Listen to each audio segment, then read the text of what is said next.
Hello everyone, this side Manish Sachdeva. Today we are going to discuss our next topic of microcontroller and embedded system, that is rules of assembly language and assembler directives. Right? So सबसे पहले हमें last topic में हमने जो topic cover किया था that was assembly language programming होता क्या है, उसके स्टेप्स क्या हैं कि असेंबलर क्या करता है, ठीक है। Then what do you mean by assembler and हमने किया था syntax of assembly language, right. तो वो ऑलरेडी हम कवर कर चुके हैं लास्ट वीडियो लेक्चर में। आज हम उससे आगे पढ़ेंगे। सबसे पहले एक टॉपिक है, बहुत इंपॉर्टेंट है ये, रूल्स ऑफ असेंबली लैंग्वेज। कि जब हम कोई प्रोग्रामिंग करते हैं in the micro controller in the assembly language तो क्या रूल्स होने चाहिए, तो वो माइंड में रखना है, because it's a case sensitive language, right.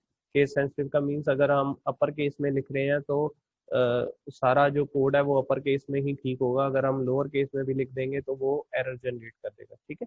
तो ये चीज़ें बहुत याद रखने वाली हैं जब भी हम असेंबली लैंग्वेज में प्रोग्राम राइट करेंगे।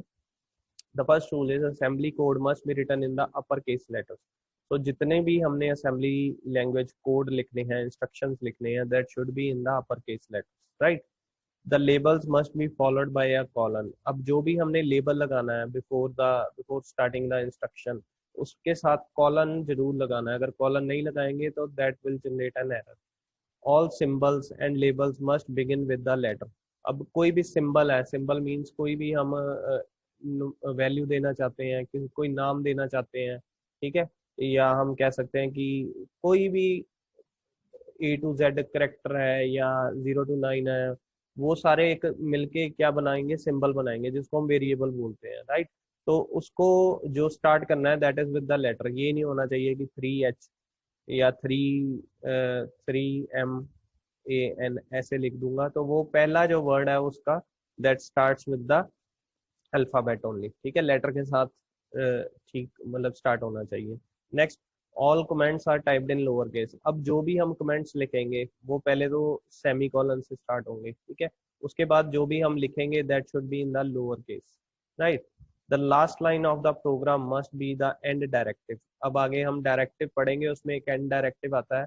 जो एंड डायरेक्टिव होता है उसका मतलब होता है एंड ऑफ द प्रोग्राम। जब हम वो डायरेक्टिव लगाते हैं तो असेंबलर को पता चल जाता है कि इसके बाद जो भी कोड आएगा उसको हम मशीन कोड में कन्वर्ट नहीं करेंगे, राइट। तो वो एंड डायरेक्टिव लगाना जरूरी होता है। तो last line must be the end directive. Program की जो भी लास्ट लाइन होगी असेंबली लैंग्वेज में that must be end with the end directive, right. So next आगे चलते हैं, असेंबलर डायरेक्टिव। ये 10 मार्क्स का क्वेश्चन आपके सिलेबस में आता है, तो इसको आप अपनी कॉपी पे नोट कर लीजिए। असेंबलर डायरेक्टिव्स क्या होते हैं, सबसे पहले ये पढ़ते हैं। The assembler directives are the instructions that are executed by the assembler at assembly time, not by the CPU at runtime. तो ये एक प्री फिक्स्ड इंस्ट्रक्शंस होती हैं जो कि सिर्फ असेंबलर के लिए बनी होती है, ठीक है, not for the user. User इसको सेस नहीं कर पाएगा। ये इंस्ट्रक्शन सिर्फ असेंबलर को कुछ ना कुछ समझाने के लिए है कि असेंबलर क्या करे इन बिटवीन द प्रोग्राम, ठीक है। और ये रन टाइम पे नहीं वो होती है, एग्जीक्यूट होती, ये असेंबली टाइम पे एग्जीक्यूट होती है। असेंबली टाइम क्या होता है, जब हम प्रोग्राम लिख लेते हैं, एरर चेक हो जाते हैं, उसके बाद ये जो अपना काम करता है, ये this is for only the assembler, ठीक है। जो कि मशीन कोड में कन्वर्ट करने के लिए जो उनके पास इंस्ट्रक्शंस होंगी वहां पे हम ये डायरेक्टिव्स यूज करते हैं। करेंगे वही करेंगे हम, यूजर ही करेंगे और लिखेंगे भी हम इसको, पर वो काम किसके आएंगी, that is only for the assembler work, right. In short, assembler directives are the instructions that direct the assembler to do something। अब ये एक ऐसी instructions हैं जो कि assembler को direct करेगी कि क्या करना है उसने। The assembly language directives are not the instructions to the 8051 microcontroller assembler, even though they are written in the mnemonic field of the program। अब ये प्रोग्राम में ही लिखी जाएगी, मतलब हम जहाँ पे मेन प्रोग्राम लिख रहे होते हैं वहां पे ये डायरेक्टिव्स लिखेंगे, but it is not meant for the micro controller, right.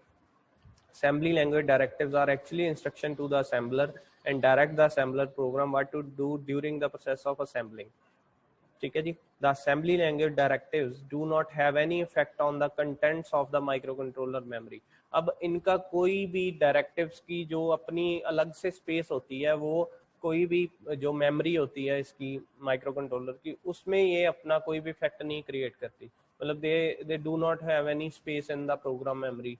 वो प्रोग्राम मेमोरी की स्पेस को कवर अप नहीं करेगी। इसकी अपनी मेमोरी होती है इन द रोम, ठीक है। तो ये सिर्फ असेंबलर को समझाने के लिए होती है, मतलब ये माइक्रो कंट्रोलर की प्रोग्राम मेमोरी को भी यूज नहीं करेगी, राइट। सिर्फ 2-3 ऐसे डायरेक्टिव्स हैं जो कि उनकी मेमोरी को असेस कर सकते हैं, उनकी मेमोरी में स्पेस कवर अप कर सकते हैं, अदरवाइज ये नहीं करेगी, except DB and DW directive. ये क्या होते हैं आगे पढ़ेंगे हम। इनके अलावा बाकी सारे डायरेक्टिव्स की जो है वो मेमोरी के साथ कोई रिलेशन नहीं होगा।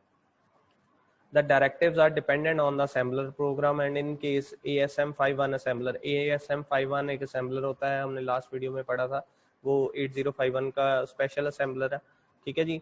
Following are the categories of directives। तो आगे चलते हैं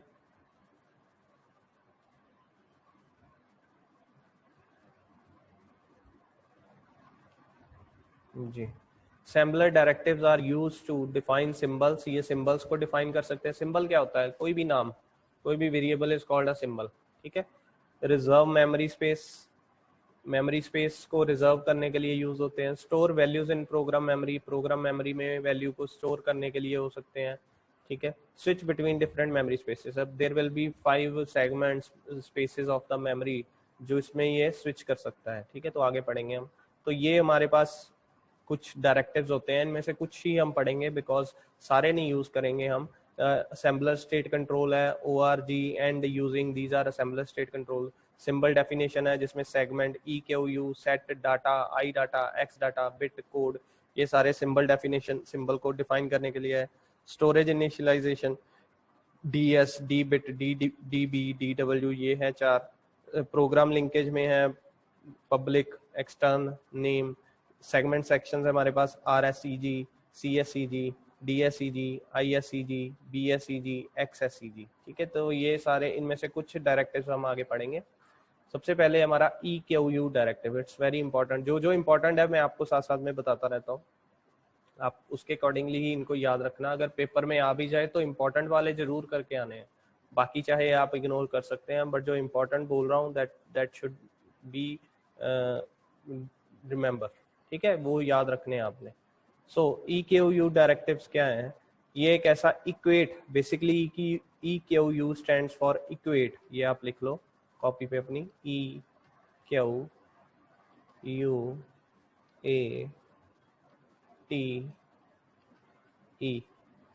ठीक है। इक्वेट का मतलब होता है, equate directive is used to assign a numeric value in place of a symbol. अब ये किसी भी न्यूमेरिक वैल्यू, मतलब हम किसी भी सिंबल को न्यूमेरिक वैल्यू में कन्वर्ट करने के लिए ये डायरेक्टिव यूज करेंगे। फॉर एग्जांपल इन्होंने दिया है मैक्सिमम EQU 33। अब ये क्या करेगा, 33 वर्ड ले आएगा जहां पे भी लेबल मैक्सिमम यूज होगा, ठीक है। मतलब हम सिंपली कई बार ऐसा होता है कि हम नहीं चाहते कि हम उसको न्यूमेरिक, उसको हम अल्फाबेटिक सिंबल में लेबल को शो करें, हम उसको न्यूमेरिक वैल्यू में भी शो कर सकते हैं, ठीक है। तो न्यूमेरिक वैल्यू में शो करने के लिए हम इक्वेट डायरेक्टिव यूज करेंगे। ये क्या करेगा, जहां जहां पे भी मैक्सिमम होगा, ये देखिए, after this directive the label maximum will always appear as और इंटरप्रेटेड एज 33। ये मैक्सिमम को इज इक्वल टू 33 बना देगा। It is mostly used at the beginning of the program, means it is defined once in the program. अब ये जो directive होगा ये प्रोग्राम में सिर्फ एक बार यूज होगा और वो भी स्टार्टिंग में। हम किसी भी सिंबल को कोई न्यूमेरिक वैल्यू साइन कर सकते हैं, एक बार करेंगे और सारे प्रोग्राम में वही चलेगा। वो जितनी बार भी हम उस लेबल को यूज करना चाहेंगे या सिंबल को, हम उसकी जगह जो है वो न्यूमेरिक वैल्यू डाल दें तो वो उसको डायरेक्टली असेस कर लेगा। It is used once by the program, right, एक बार यूज होगा। Next is set directive, this is similar to the equate directive, ये उसके साथ बिल्कुल सिमिलर है। The set directive is also use to assign a numeric value in place of the symbol. इसका काम भी सेम है कि ये न्यूमेरिक वैल्यू असाइन करेगा to the symbol, but the difference is that with the equate directive symbol can only be defined once। अब equate directive में जैसे कि मैंने अभी कहा कि एक बार सिर्फ हम असाइन करेंगे सिंबल को न्यूमेरिक वैल्यू, उसके बाद वो पूरे प्रोग्राम में ऐसे ही चलेगा। बट सेट डायरेक्टिव्स में क्या आएगा, दीज आर रीडिफाइनेबल। रीडिफाइनेबल मतलब कि ये इसको हम बार बार प्रोग्राम में यूज कर सकते हैं। फॉर एग्जांपल इन्होंने दिया स्पीड सेट 5। अब ये स्पीड जहां भी आएगा लेबल, उसको ये 5 के साथ असाइन कर सकते हैं हम, राइट। तो अब ये बार बार भी हम कर सकते हैं। इसके बाद फिर प्रोग्राम में स्पीड सेट 6.5 भी कर सकते हैं, फिर स्पीड सेट 7.5 भी कर सकते हैं। सो this can be used for unlimited number of times in a program, right? Set or equate directives are the same but have some kind of difference. Next is bit directive. अब ये directive क्या करता है? Bit directive is used to replace the bit address by a symbol. अब ये bit address को एक symbol में कन्वर्ट कर देगा, ठीक है। मतलब ये क्या है? Bit address must be in the range of 0 to 255। अब ये है आउटपुट बिट 5। अब ये क्या करेगा? Bit at address 5 is assigned as the name output. किसी भी बिट एड्रेस, अब हमारे पास we know that we have a memory space bit addressable area in the code memory, ठीक है। हमारे पास जो रैम होती है उसमें बिट एड्रेसेबल एरिया होता है और हर बिट का अपना एक एड्रेस होता है उसमें। तो वो जो बिट है उसको हम नाम दे सकते हैं, किसी भी बिट के एड्रेस को हम एक पर्टिकुलर नेम दे सकते हैं, और वो किसके साथ दे सकते हैं? बिट डायरेक्टिव के साथ। जैसे इन्होंने कहा है 5 नंबर जो एड्रेस होगा उसकी हर बिट को जो है वो नाम दे दो आउटपुट। जैसे मैं मान लो 5 एड्रेस की सेकंड बिट यूज करना चाहता हूँ, वो वैसे मैं 5.2 लिखता हूँ, बट इस डायरेक्टिव के बाद मैं क्या लिखूंगा? आउटपुट कॉमा आउटपुट डॉट 2, ठीक है। तो ऐसे हम किसी भी बिट के एड्रेस को जो है वो सिंबल का नेम दे सकते हैं by using this directive, right. The bit directive assigns an internal bit memory direct address to the symbol if the numeric value of the address is between 0 and 127 decimal. It is a bit address mapped in the internal memory space. If the numerical value of the address is between 128 and 255, it is an address of a bit located in one of the SFR. Address greater than 255 are illegal and will be flagged as an error. अब ये क्या कहना चाहता है कि हम ये directive उसी मेमोरी एड्रेस के अगेंस्ट यूज करेंगे जो बिट एड्रेसेबल एरिया के अंडर आते हैं। जैसे कई SFR आते हैं बिट एड्रेसेबल होते हैं, उनमें ये डायरेक्टिव यूज कर सकते हैं। बाकी बिट एड्रेसेबल एरिया होता है जिसकी वैल्यू 0 से 127 होती है, उसमें हम ये जो डायरेक्टिव यूज कर सकते हैं। अगर हम कोई ऐसी मेमोरी के अगेंस्ट करें इस डायरेक्टिव को यूज जो बिट एड्रेसेबल एरिया नहीं होती है बिट, तो वो क्या करेगा? एक एरर जनरेट कर देगा, राइट। तो ये तीनों इंपॉर्टेंट है, ये तीनों ही हम पेपर में अटेम्प्ट करके आएंगे अगर आ जाए तो। Next is code directive. अब जो code data, I data, X data, ये सारे जो डायरेक्टिव्स हैं ये सिमिलर काइंड ऑफ है, बस फर्क क्या होगा मैं बताता हूँ। Code directive is used to assign an address in program memory by a symbol. अब जो कोड डायरेक्टिव है ये this is basically related with the code memory. Code memory होती है हमारी प्रोग्राम मेमोरी, राइट, जिसमें हम कोड को लिखते हैं, प्रोग्राम को लिखते हैं, रोम भी बोलते हैं इसको। तो उस मेमोरी में किसी भी एड्रेस को अगर हम कोई सिंबल देना चाहते हैं, कोई नाम देना चाहते हैं, किसी भी न्यूमेरिक वैल्यू के एड्रेस को कोई हम लेटर के साथ नाम देना चाहते हैं, तो दिस डायरेक्टिव इज यूज्ड, ठीक है, प्रोग्राम मेमोरी के एड्रेस को। तो ये एग्जांपल दी रीसेट कोड 0। अब ये क्या करेगा? 00H जो प्रोग्राम मेमोरी होगी उसको नाम दे दिया इन्होंने रीसेट का, ठीक है। हम रीसेट लिखेंगे जब भी हम इस एड्रेस को एक्सेस करना चाहेंगे।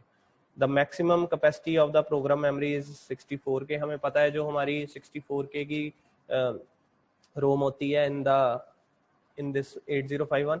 सो हम कोई भी एड्रेस ले सकते हैं बिटवीन 0 to 65535 लोकेशंस में डेसिमल की, ठीक है। और हेक्साडेसिमल की बात करें तो 0000H से FFFH तक हम कोई भी एड्रेस को, लोकेशन को नाम दे सकते हैं कोड डायरेक्टिव से, ठीक है। Next is data directive. अब data stands for data memory. Data memory कौन सी होगी? हमारी रैम मेमोरी, ठीक है। रैम मेमोरी के किसी भी एड्रेस को हम कोई भी सिंबल नेम देना चाहते हैं तो ये वाला डायरेक्टिव यूज करेंगे। The data directive is used to assign a directly addressable internal memory address by a symbol, ठीक है। और ये हमारे पास कितनी होती है? दैट इज 128 बाइट्स, जिसकी हमारे पास वैल्यू बनेगी 0 to 255, ठीक है। बेसिकली 256 होती है हमारे पास, ठीक है।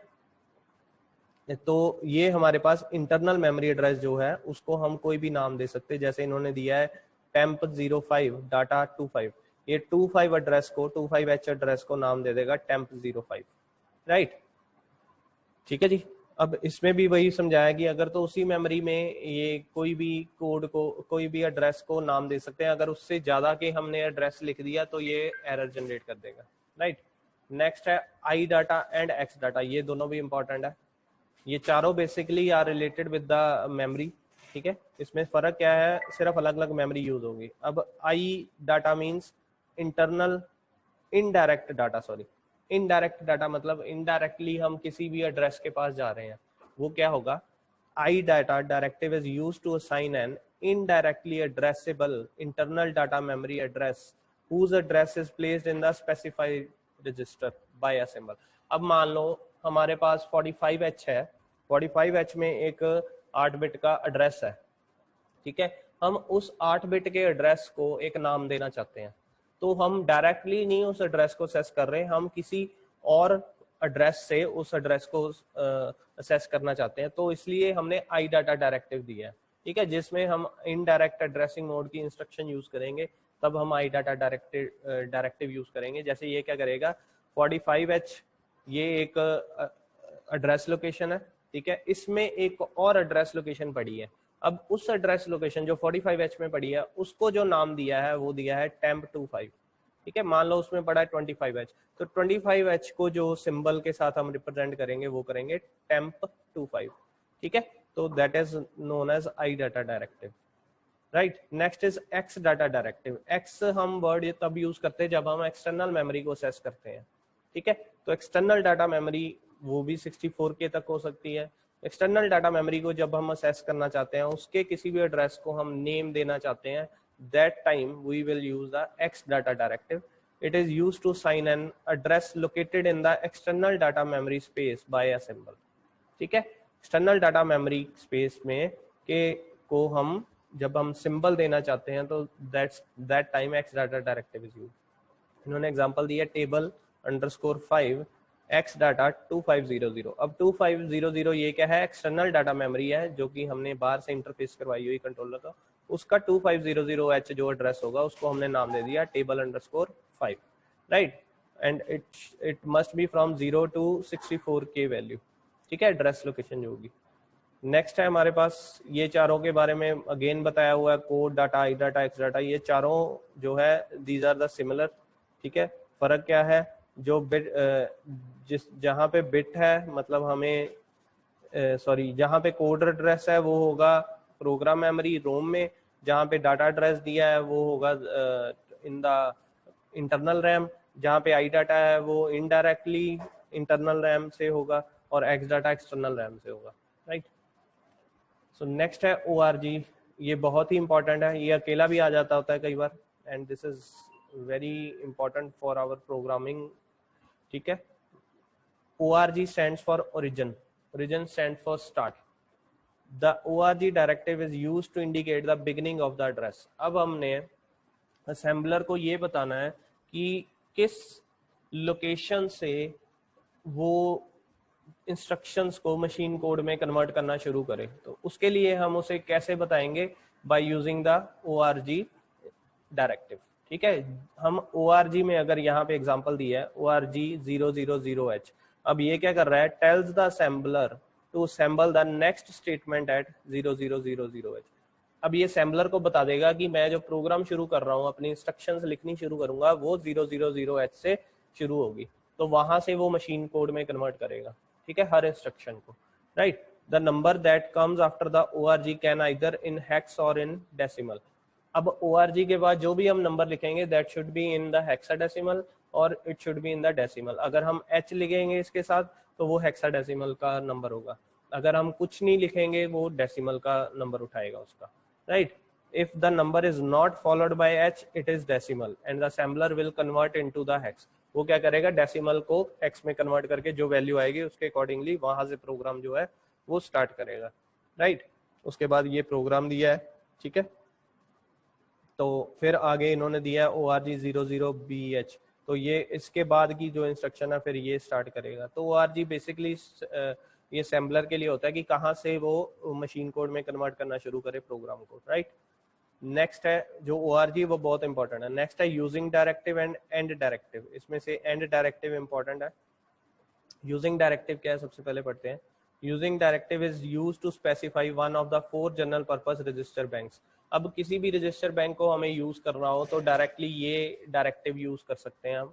वैसे तो रजिस्टर बैंक को सिलेक्ट करने के लिए हमारे पास सॉफ्टवेयर मेथड भी होता है, ठीक है, जहाँ से हम अपना बैंक जो है वो एक्टिव बैंक कौन सा यूज करना है वो हम वहाँ से सिलेक्ट कर सकते हैं, that is from the PSW flag register, ठीक है। बट उसके अलावा हम इस डायरेक्टिव से भी रजिस्टर बैंक को सिलेक्ट कर सकते हैं, जैसे इन्होंने दिया है यूजिंग 0, तो इससे क्या होगा, the register bank 0 will be used. अगर यूजिंग 1 लिखेंगे तो bank 1 will be use, using 2 लिखेंगे तो bank 2 will be use, using 3 लिखेंगे तो bank 3 will be use. So 4 register bank होते हैं हमारे पास, जिसमें R0 to R7 general purpose register होते हैं। वो एक टाइम पे एक ही काम करता है, बट वो कौन सा काम करता है, we have to make it active, तो वो बाय यूजिंग भी हम एक्टिव कर सकते हैं, ठीक है जी।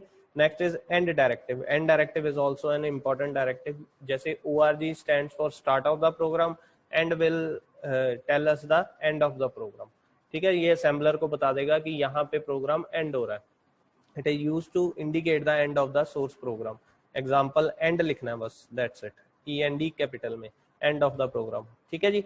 The every source program must have one and only one end directive. Once it encounters this directive, the assembler will stop interpreting program in the machine code. अब जहाँ पे उसने end directive पढ़ लिया assembler ने, वहां से वो machine code में convert करना बंद कर देगा program memory को, right? Missing end directive as well as text beyond the occurrence of end directive are not allowed and will be flagged as error. अगर एंड डायरेक्टिव हम नहीं लगा रहे प्रोग्राम में तो भी एरर जनरेट होगा, अगर एंड डायरेक्टिव के बाद कोई भी टेक्स्ट लिख देंगे वो भी जो है एरर फ्लैग जनरेट कर देगा, राइट। नेक्स्ट है DS define storage directive, next D bit directive, define bit directive. ये 4 होते हैं हमारे पास डिफाइन के रिलेटेड, ये पढ़ते हैं। DS directive is used to reserve space in the currently selected segment in byte units. अब ये स्टोरेज को जो हमारी स्पेस होती है प्रोग्राम मेमोरी की, उसको रिजर्व करने के लिए हम ये डायरेक्टिव यूज करेंगे, ठीक है। अब ये बेसिकली हमारे पास सेगमेंट्स होते हैं ISEG, DSEG, XSEG, CSEG, RSEG, BSEG। तो ये उन सेगमेंट्स में से 3 सेगमेंट्स के लिए ये यूज करेंगे, ISEG, DSEG, XSEG, ठीक है। तो इनमें हम कोई भी मेमोरी स्पेस को रिजर्व करने के लिए ये डायरेक्टिव हम यूज करेंगे, राइट। नेक्स्ट है D बिट डायरेक्टिव। हम किसी भी बिट सेगमेंट को D bit directive is used to reserve bits within the bit segment. The location counter of the segment is advanced by the value of the directive. अब ये जो है ये हम उसके शुरू होने से पहले ही, उस लोकेशन तक पहुंचने से पहले ही इसको जो है यूज करेंगे D बिट डायरेक्टिव को, ठीक है। और ये BSEG सेगमेंट में यूज होगा। नेक्स्ट है DB डायरेक्टिव, ये भी इंपॉर्टेंट है। DB और DW दोनों डायरेक्टिव इंपॉर्टेंट है। DB stands for it is used to declare a byte type variable और to store a byte in the memory location. अब ये एक बाइट दिया होगा, इसके साथ उसको स्टोर करने के लिए इन द मेमोरी लोकेशन हम ये डायरेक्टिव यूज करेंगे, ठीक है। जैसे इन्होंने दिया है प्राइस DB49H। अब ये क्या करेगा, declare an array of 3 bytes, ये 3 बाइट का एक एरे डिक्लेयर करेगा नेम्ड एज प्राइस, ठीक है। और उसको इनिशियलाइज कर देगा, उसको वैल्यू डाल देगा 49H एक बाइट में, दूसरे में 98H, तीसरे में 29H, ठीक है। तो उनको एक लेबल भी दे दिया उसने प्राइस का, उन 3 मेमोरी लोकेशंस को, और उनमें वैल्यू भी डाल दी, ठीक है। नेक्स्ट है ये नेम DB ABCDEF। अब ये क्या करेगा, declare an array of 6 bytes, her character का एक बाइट जो है वो उसको एक नाम दे दिया नेम, ठीक है। And initialise with the ASCII code for letters, ठीक है। मतलब ये 6 बाइट्स को रिजर्व रख लेगा और उनको नाम दे देगा नेम, राइट। सो ऐसे ही हमारे पास होता है DW डायरेक्टिव। ये क्या करेगा, W stands for word, word मतलब 16 बिट्स, ठीक है। 2 बाइट्स को ये रिजर्व कर रखेगा इन the program memory. The DW directive is used to define a variable of type word and to reserve storage location of type word in memory. अब जैसे इन्होंने multiplier DW437H, this declares a variable of type word and named it as a multiplier. अब ये क्या करेगा, इस 16 bit को, 2 bytes को जो नाम दे दिया इन्होंने, मल्टीप्लायर दे दिया। हम जब भी असेस करना चाहेंगे उस प्रोग्राम मेमोरी को, हम मल्टीप्लायर वर्ड से यूज कर सकते हैं, ठीक है। सो डिफाइन किया इसने 16 बिट को as a name, as a symbol, ठीक है। तो ऐसे ही ये हमारी 16 बिट्स की है लोकेशन, इसको भी हम नाम दे सकते हैं जो इन्होंने exp1 दे दिया, right. So this is basically, these all are the assembler directives, ये सारे इंपॉर्टेंट है। तो ये होते हैं हमारे डायरेक्टिव्स, राइट। असेंबलर डायरेक्टिव्स के कुछ मेमोरी सेगमेंट्स है हमारे पास, जिसमें CSEG, BSEG, DSEG, ISEG, XSEG जो है वो यूज होते हैं। आपने जस्ट इनके नाम याद रखने हैं।